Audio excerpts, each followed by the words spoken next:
You know what? Free agent frenzy's coming up, and that's just silly season, Kyle. While the few players we're going to talk about today, it'd be silly for the Canucks to sign them. More on that next. It's Begsy and it's Bhawan, and you're listening to Locked On Canucks. You're Locked On Canucks, your daily podcast on the Vancouver Canucks. Part of the Locked On Podcast Network, your team every day.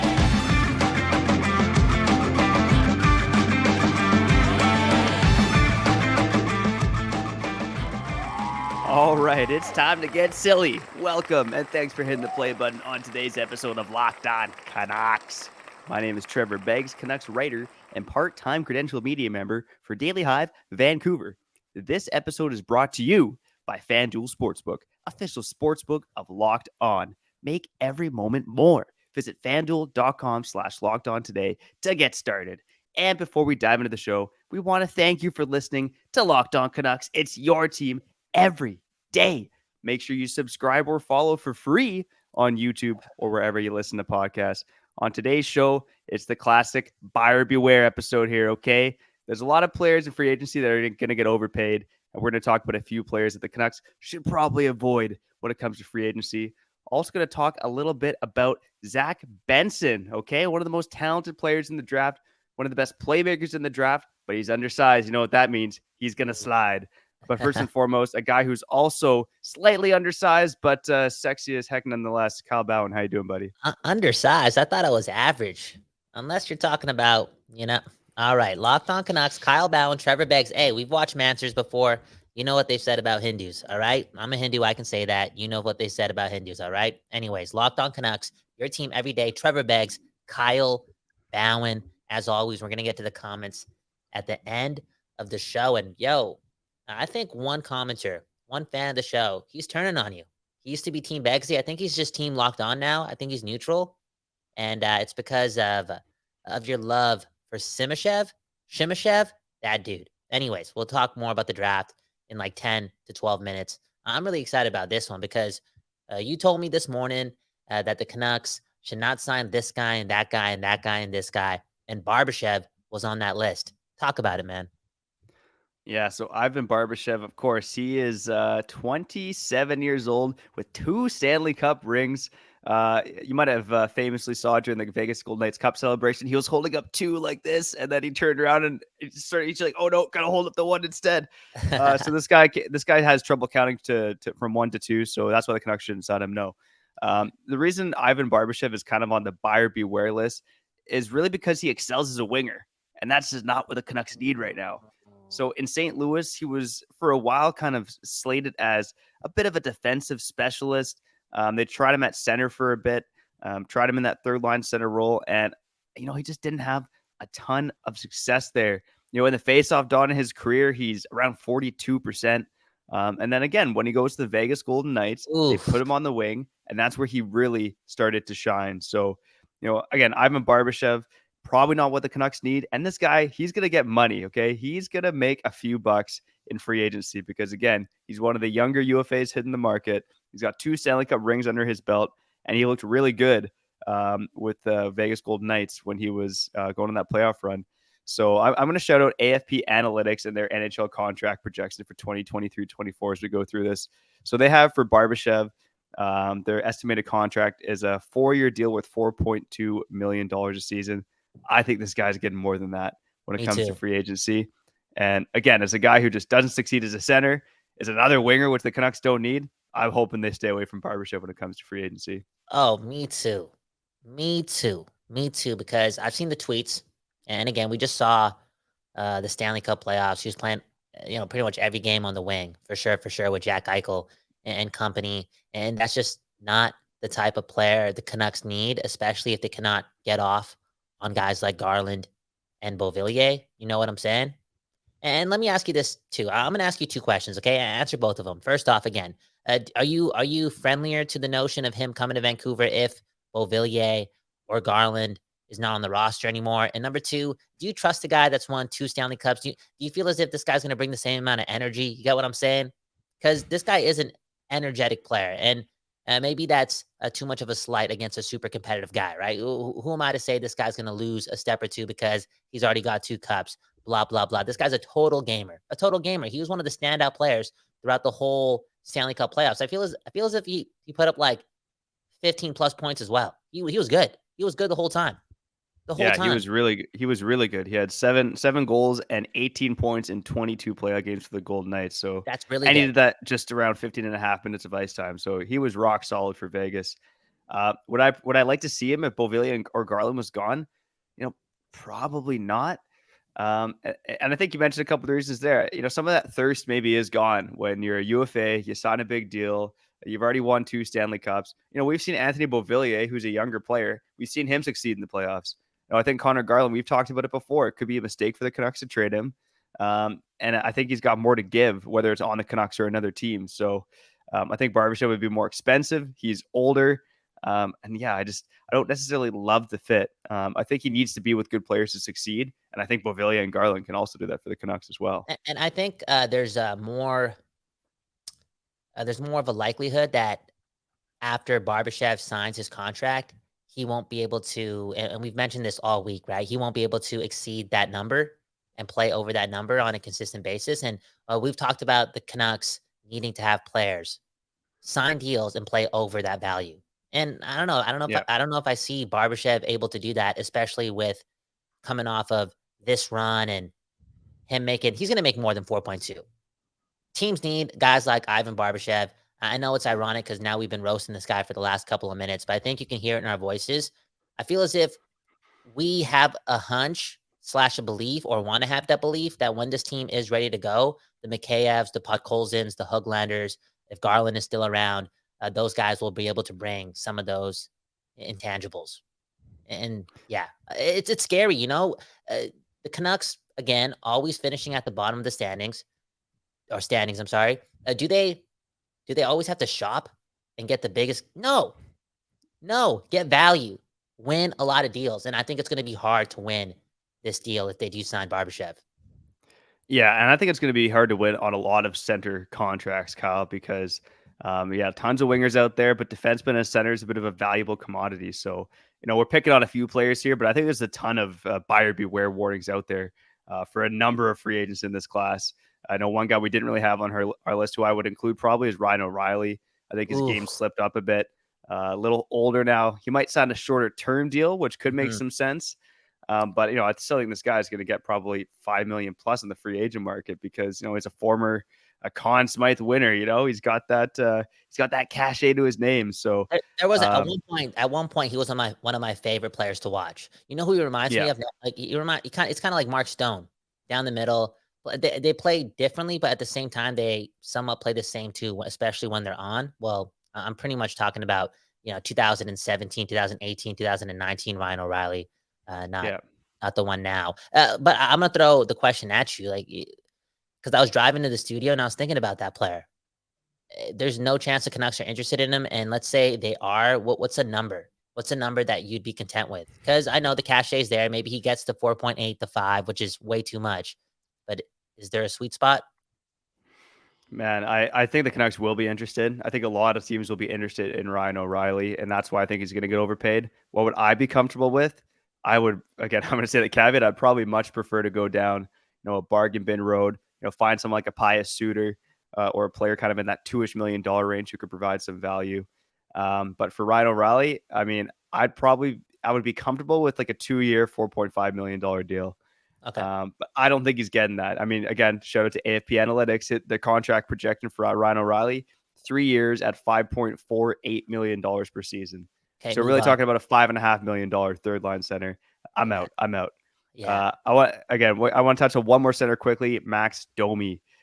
So I think, back when Bo Horvat was on the team, there's a lot of Domi to the Canucks talk because they were both London Knights teammates. Max Domi, he can score, he can put up points, he's physical. There's a lot to like about him in a third line center role. He can even win draws. But at the end of the day, his defensive game is putrid and has been putrid throughout his whole career. Mm-hmm. So he reminds me a lot like Barbashev. I think he's better suited playing with skilled players in the top 6 role, but not a guy I would like as a third line center. Kyle, what do you think? Any chance Domi becomes a Vancouver Canuck? I don't think there's no chance. They don't need a guy like that. Not at this stage. They got to fill specific roles, And that 3C is so specific. They don't need a tweener center as well. You know what I'm saying? They need to, for sure, this guy's playing the center position 82 games a year. Move on. Yeah, move on for sure. We will talk about some targets, leading up to the draft and free agency, about players we do like. Again, this is the buyer beware episode here on Locked On Canucks. We touched on this guy a little bit yesterday. There's some smoke around him. It seems like the Canucks like him. He's got the size, he's got the dimples, and it's Carson Soucy. He is, in fact, a good Canadian boy, not an American. He's from Viking, Alberta. You think you want a guy from Viking, Alberta on your team, Kyle? True. Physical That's crazy. specimen from That's Viking, crazy. Alberta. Come on. That's crazy. Viking. I'm from Surrey, British Columbia. You know what I'm saying? Actually born in Burnaby. But yeah, this Soucy guy, you scared me yesterday, bro. I'm not gonna lie. You scared me because I feel as if there's a chance the Canucks are gonna do this. And Yeah, I know this could be a sensitive subject because of the injury to the player. But do you remember when the Canucks signed Tucker Pullman to that big deal and everyone was like, why did you sign this guy to that much and for that long? yeah. It seems as if that could be a similar type of deal that Alvin gives to Soucy. And maybe I'm slighting Alvin, for real. Maybe he's not. Well, I don't think he's betting like. But again, with all the smoke and all the trauma from the past, I could see that happening. Yeah, and in fairness, I think Soucy has a bit more offense to his game than Tucker Pullman, but the contract will be very similar. I mean, this guy, he's going to make over $2.5 million a season. I think Jan Ruda from last summer. Obviously, it's hard not to think about Eric Branson getting 4 times 4. Dude, exactly, bro. Exactly, man. If Eric Branson can make $16 million in an off, you know what I'm saying? Anything is possible. That's why when I see guys like Carson Soucy and their AAP, whatever you call it, it's like 2.85, 3.15. It's like, nah, it's not going to be that, bro. It's not going to be that. Yeah, and I think he's best suited as a bottom pairing defenseman. And I just don't want to be giving that guy $2 million or $2.5 million plus if I'm building a team and I'm like the Canucks and I'm already tied up against the cap. I will say the one caveat with Carson Soucy, I think anyone could look good alongside Quinn Hughes, but Carson Soucy could theoretically fill a bit of a Luke Schenn role. He has a left defense. He's played a bit of right defense in the past. But at the end of the day, I'd rather qualify Ethan Bear and wait for him to come back rather than sign Carson Soucy. I'd rather sign Luke Schenn than sign Carson Soucy. There you go. I mean, Carson Soucy last season, he played more minutes for the Kraken. And what happened to the Kraken last year? They were one of the worst teams in the NHL. Now this year, the team's a bit better. His ice time decreases. It especially decreases in the playoffs below the 15-minute mark. And Seattle's looking like quite a good team. So, yeah, I think there's a big buyer beware on Carson Soucy because, NHL GMs, they love their big physical defensemen. And Carson Soucy is definitely one of those guys. Okay, there is a role for guys like that. There is a role for guys like that in your 5, 6, 7 slot. Well, primarily your 5, 6 slot. But those are the guys you don't have to give term and money to. Especially on this roster, too, where the Canucks have signed some young defensemen over the last 8 months, 7 months. You know what I'm saying?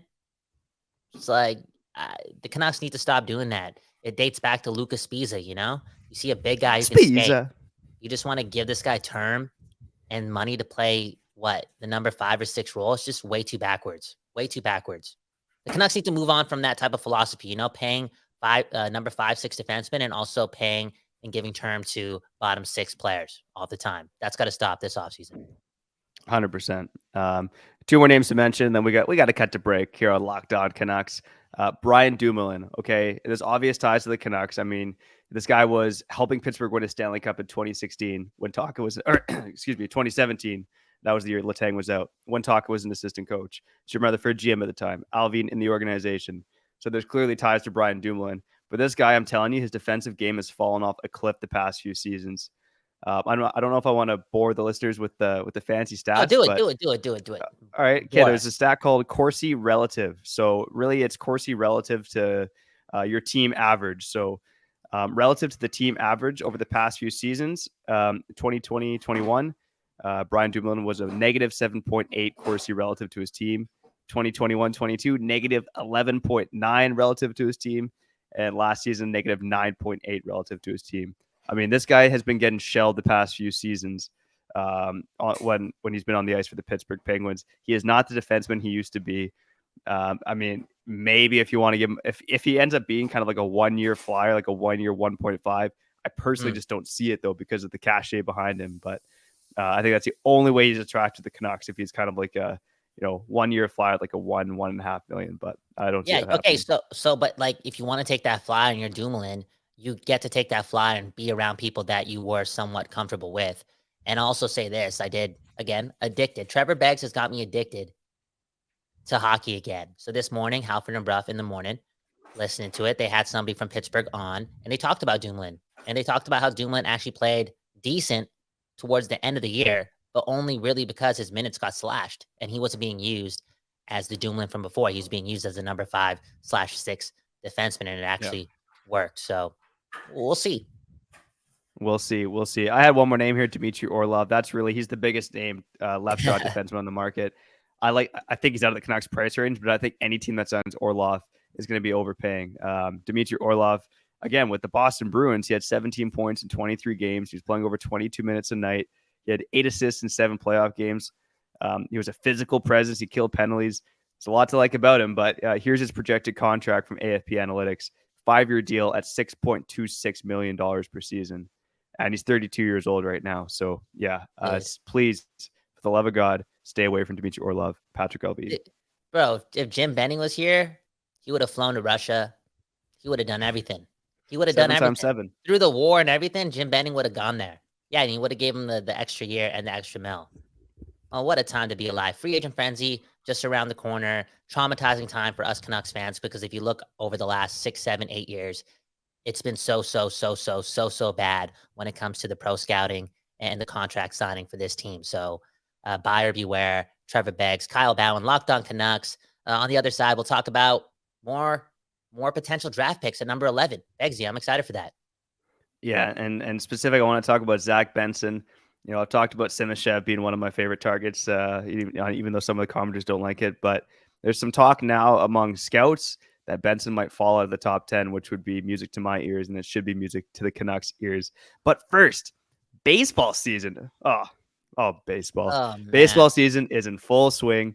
And hey, if you're a baseball fan, unlike Kyle and I, there's no better place to get in on the action than FanDuel, America's #1 sportsbook. Because right now, new customers get a no-sweat first bet up to $1,000.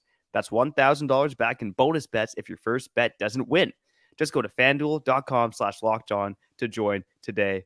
Yeah, you know what, Kyle? Again, not the biggest MLB fan. I might throw it on in the summertime when there's nothing else to watch sports-wise.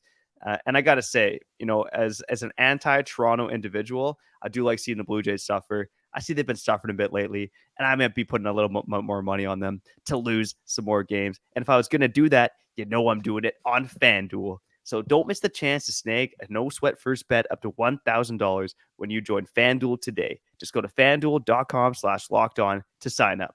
FanDuel, official partner of Major League Baseball. Okay, you're back. Locked On Canucks. Kyle, Bhawan, Trevor, Beggs, your team every day. Yes, Monday to Friday.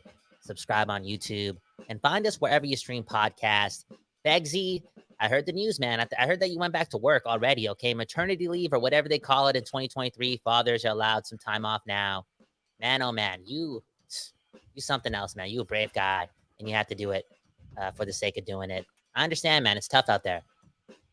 It was a one-off. I don't expect to be going back anytime You soon. liar, Hopefully. man. You've already had enough, man. Okay, Locked On Canucks, your team every day. Draft next week, big week. I'm gonna do it. I'm gonna actually watch the draft for the first time in a couple years. I'm gonna sit down and wait, 7 minutes in between picks and just sit there and enjoy life and learn about the future of the NHL and get prepared for what the Canucks are gonna do at 11. You're talking about this Benson guy, a winger. A winger? Is that what I'm hearing? Or is he a center? What's going on here? Yeah, so Zach Benson, he's born in Langley, BC, by the way. Played his youth hockey in Chilliwack. Shout out to Langley. Shout out to Chilliwack. Shout out to the Fraser Valley. But yeah, Zach Benson, again, he's been playing in this, Vancouver Hockey Academy with Connor Bedard for a long time. So Zach Benson, one of the reasons I wanted to talk about him today, aside from just, the BC pride, is that there's some scuffling, there's some talk that he might fall out of the top 10. So let me read this quote from JD Burke at Elite Prospects. This quote was from Daniel Wagner's article in Vancouver is Awesome. JD says, quote, Benson is the clear number 5 prospect in this year's draft by our reckoning, but that doesn't appear to reflect the feelings of NHL decision makers. Increasingly, it looks like he might fall out of the top 10 entirely. So, there's a lot of statistics when you kind of read Benson's profile and watch his tape. But I've read some statistics that say that he might be one of the best playmakers in the draft since Connor McDavid. This guy's got some serious playmaking skill. Whoa. Yeah, I know, right? I know. I got from watching. I was about to go in. From watching some Bedard tape, from watching some Mitchkov tape, I would probably disagree with that. But that's just what I read, man. I'm just the messenger here. Don't shoot Begsy, okay? Come on, I got a family. It's all love. It's all love. You got to look out for your neighbors, right? West Coast to Best Coast, Locked On Canucks. Shout to Surrey, shout to Burnaby, shout to Langley, shout to Coquitlam, shout to the Lower Mainland. Again, shout to the West Coast. We got to look out for this guy. Obviously, it's probably a dream of his to get drafted by the Vancouver Canucks. And before you mentioned the name Connor McDavid in comparison to his playmaking skills, I was just shaking my head because the Canucks need defensemen. They need defensemen. It's not even about the winger situation that they have right now because those wingers are, 25 and over. I'm not connecting it with that. I'm just connecting it with, again, the fact that this team needs to draft defensemen, and I think they're going to have one available to them at that number 11 spot. But again, if it's best player available, I'm going to throw out the names based on your scouting report. If it's Benson at 11 and what's his name? Willander, right? That dude. Yeah, Tom Willander. Yeah. Tom Willander. Who you picking? I'm picking Zach Benson. Oh, for me personally, as much as I want the Canucks to get a defenseman, I just don't think you can pass up on elite first line talent, which is really what Benson projects to be when you're drafting that high. Like, you can find your defensive defenseman later in the draft. Those guys are easier to find. I know it seems like it's hard to find those guys because the Canucks haven't found those guys in a long time. But those big physical defensive defensemen like the Brett Pesci's, like the Alex Edlers, like you could find those guys in the 3rd round of the draft if you're scouting properly. What's hard to find is elite offensive talent. So yeah, if Zach Benson's sitting there at 11, I personally don't really want the Canucks passing up on him. And I didn't bring up Simashev because I'm assuming if Benson falls, based on the way you've been talking about Simashev, he gets picked in the top 10, people slide, boom, bam. But, you're right. Best player available, right? That matters. Yeah. And okay, so as a Canucks fan, though, when you say things like, oh, you can find those other guys later in the draft. Hey, we might have found one last year with the other Elias Pettersson. Let's be real. Let's be honest. This is another reason why I hate Jim Benning. I hate Jim Benning because we don't have a 2nd-round pick this year.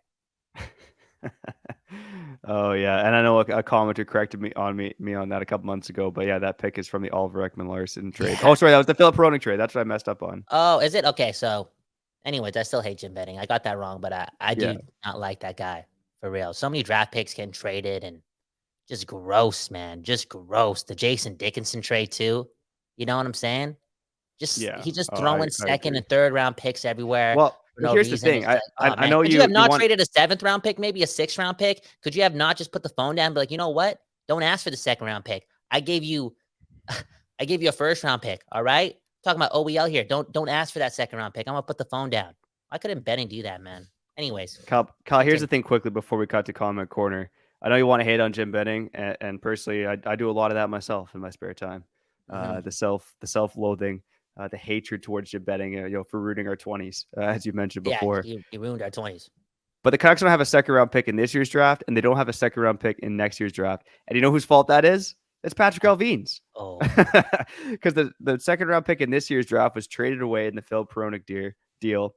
The 2nd-round pick in 2024 was traded away in the Jason Dickinson deal. So that's all Patrick Alvin, baby. So if you want to be poo-pooing on someone for trading away your draft picks, it's Patrick Alvin who you should be throwing your fire towards. Fair enough. You got to dish it. To me, and it's got to be even. It's the Canuck way, though. It's the Canuck way. Maybe Benning's just rubbed off on Alvin a little bit. I think, again, when you trade those picks away and you don't have 2nd-round picks in consecutive years, because it's all the time we don't have 2nd-round picks. It seems like that, for real. It kind of puts pressure on the organization to sometimes not pick the best player available at that 1st-round position because of positional need. And in this case, like let's say Benson is available, I could see this team being like, we need a defenseman though. So here's that guy that we took out for dinner at White Spot, Willander. Yeah, and Yeah. you know what, Kyle? I know I've heard a lot of talk in this market about how like the Canucks cannot trade down from 11th overall. Honestly, like again, it totally depends on how the draft board falls. I'm open to the Canucks moving down from 11 if it means snag another second round pick. Because if we talk about this being a deep draft, there's probably going to be some talent that slots into the second round, and the Canucks don't have a second round pick to benefit from that. So, like, say they move down from 11 to 17 or 11 to 19 or whatever it is, and get a second round pick in the process, I'm open to that depending on how the draft board falls. That's for sure. Okay. This draft talk is going to continue for the next handful of days. A lot of draft coverage next week. Hey, but speaking of days, let's talk about yesterday, okay? Woo! Yesterday, we talked about potentially two dudes who could play center in that third line spot for your Vancouver Canucks. Don't know if you've heard of the guy named Mike. I think his real name's Michael. Let's call him Mike McLeod. Scott Lawton. Could they be Vancouver Canucks in 2023, 2024? Who knows? We also did touch on Carson Soucy a little bit more on that episode too. Go check it out. Again, wherever you stream podcasts or again on YouTube. Begsy, who we shouting out here before we get to Comment Corner? I'm shouting out nobody, but we are going to pause because we love our sponsors. You're listening to Locked On Canucks. All right. We back. Locked On Canucks, your team every day. Monday to Friday, man. We doing it. We doing it for the people. We doing it for the city. A lot of new people joining us over the last 10 days. Welcome. That being said, shout out to Hayden Cluton. Shout out to IQ. Shout out to the day ones. You guys are invited to my wedding. Begsy, man, Comment Corner coming up right now. I'm excited, man, because the comments keep flooding in, and there's a lot of conversation for real happening in the comments below. Comment number 1. Who do we have here? Okay. How do you say this guy's name? Ian Lee. There you go. You can read those domains way quicker than I can, This guy said we're an underrated podcast, which made me feel like we made it. We made it, bro. Isn't that the most we made it comment ever? Underrated podcast. Thank you so much. Yeah. Shout out to Ian Lee. Thanks for watching. Thanks for listening. Thanks for commenting. Let's continue to be underrated, Kyle, because I don't want to be complacent here. We got a long ways to go here on Locked On Canucks. Now I feel like I'm all over the place because I was cracking beers before we hit 500 subscribers. And hey, now we're at like 540 or something, right? So it's I was ready to crack my beer, but yeah, all over the place, man. We still got a long ways to go. A long ways to go, but at the same time, we're just here. And all we got to do is focus on having a good time talking Vancouver Canucks with the best fans in the world. Comment number 2 goes to, how do you say this guy's name too? Cards 89. Cards 89. I think his actual name was like DJ or something. He was in the live comments. He said Barrett Hayton or Scott Lawton. Can you touch on Barrett Hayton from the Arizona Coyotes? Is this guy a 3C possibility for the Canucks? No, I don't think so, because I just don't think the Arizona Coyotes would want to give up on him. I mean, look, the Arizona Coyotes love this guy so much that they drafted him ahead of Quinn Hughes in 2018, okay? Oh, yeah. Right? Yeah. Now I remember. And Barrett Hayton really was on a line with, I believe it was Clayton Keller and Nick Schmaltz towards the latter half of last season, and that's where he really started to hit his NHL potential. Ended the season with 19 goals, 43 points. Oh, well, I should have looked at the stats. They're not getting rid of this guy yet. Arizona, no, they're not doing it. I mean, all things aside, yes, I'd prefer Barrett Hayton over Scott Lawton because he is younger, got more potential. But I'd be shocked if the Coyotes gave up on this guy again. They drafted this guy 5th overall in 2018, and he started to hit his peak last season. Okay. Next comment goes to Kempner Canucks. In my opinion, if you want Simashev, we should trade back with Nashville or Detroit because 11 is too high for him. I did mention how I could see you two scrap it out pay-per-view event because he's practically calling you dumb and idiotic. That's what I'm reading in between the lines. That Kempner guy's a dangerous guy. Kempner. Dangerous guy. One of the most dangerous guys in the city. I feel like we'd end up hanging it out. I feel like Kempner and I would get along really well. 100%. But maybe if it was pay-per-view, everyone's throwing a few bucks in for Kemper's YouTube channel and our YouTube channel. Maybe we'd sell out for the money. But shout out to Kempner Canucks. Thanks again for your comments. Make sure you go check out his channel if you got some time. In an ideal world, yeah, it'd be great for the Canucks to trade back from number 11 and draft Simashev. And I just suggested it as well. I'm just saying, if you zero in on one player, it's really hard to trade back in the draft. I think, Yeah. I heard another scout talk about this on the radio, but if you're going to trade back in the draft, you got to have like 3 backup options for players you like, aside from the one player you like most, because you never know what's going to happen in front of you. Strategy, yo. Strategy. We also got a comment from a dude that's from New Jersey or is a Devils fan. He did mention that Mike McLeod was a part of that Hockey Canada stuff from years and years and years and years and years and years and years ago. 2018, not that long ago. We're gonna touch on hockey politics sometime in the offseason, because we're gonna have to talk about the future of the NHL. That's just what you and I like to do. Yep. On that note, shout out to Pride Month, man, for real, 100%, yo. man. Shout out to 100%. shout to love. Next comment, McLeod is the next Dickinson. Trevor Beggs, man. A lot of people calling you dumb in the comments, right? That's what I'm seeing, bro. Love it. Reading in between the lines. Okay, man. Yeah. Locked On Canucks, your team every day. Shout out to all the comments. Make sure you leave a comment below on today's episode. Beggsy, sending you love and peace. You've been working so hard for us, man. You an intelligent guy, keeping it all together, all while building and training your family, I guess. Hey, I did learn something about the future of diapers. 100%. You could actually teach your child at an early stage to use the bathroom. I'm talking months old. All you have to do is just get them familiar with the bathroom, and something psychological does happen. I dropped an episode of Kyle and his robot on it. I'm going to do a part 2 as well. Anywho, Locked On Canucks, Kyle Bhawan, Trevor Beggs, sign us out. Yeah, make sure you go check out that episode and Kyle's other podcasts at kylebhawan.com. That's BHAWAN. And for us, again, thanks for listening to this episode of Locked On Canucks. Shout out to the everydayers, the occasional listeners. If this is your first time listening, welcome. We love you. Stay a little while because we got episodes coming out 5 days a week. Today we talked about who the Canucks should not sign. Let's spend some time talking about who the Canucks should sign or should target via trade over the next episode or two. We might go bargain bin mode. We might go big game hunting mode. And we'll definitely be talking about the draft in there as well. But for now, I'm Trevor Beggs. That guy's Kyle Bhawan. And you've been listening to Locked On Canucks.